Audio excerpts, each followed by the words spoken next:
ગુજરાતના આઈપીએસ બેડામાં શોકનો માહોલ છવાઈ ગયો છે, કારણ કે રાજ્યના પૂર્વ આઈપીએસ અધિકારી વીએમ પારગીનું લાંબી બીમારીમાં અવસાન થયું છે. વીએમ પારગી 1988ની બેન્ચના આઈપીએસ અધિકારી હતા. છેલ્લા લાંબા સમયથી બીમાર હોવાથી તેમની તબિયત નાજુક હતી.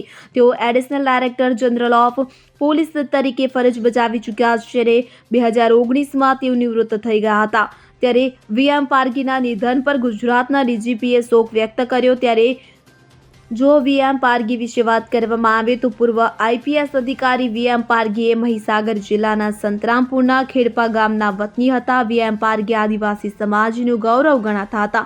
તેમણે તેમની સમગ્ર કારકિર્દી દરમિયાન સુરત શહેરમાં special commissioner of police, additional director general of police, Gandhinagar સહિત વિવિધ મહત્વના પદ પર ફરજ બજાવી હતી. તો તેઓ નિવૃત્તિ બાદ આદિવાસી સમાજના ઉત્થાન માટે સમાજ સેવા કરી રહ્યા હતા. પોલીસ બેડામાં પૂર્વ આઈપીએસ અધિકારી વીએમ પારગીની ગણતરી નોન કરપ્ટેડ અધિકારીઓમાં થતી હતી.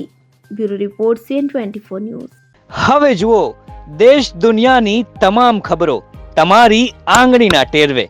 ઉઠાવો મોબાઈલ અને Google Play Store પરથી ડાઉનલોડ કરો અમારી CN24 ન્યૂઝ મોબાઈલ એપ.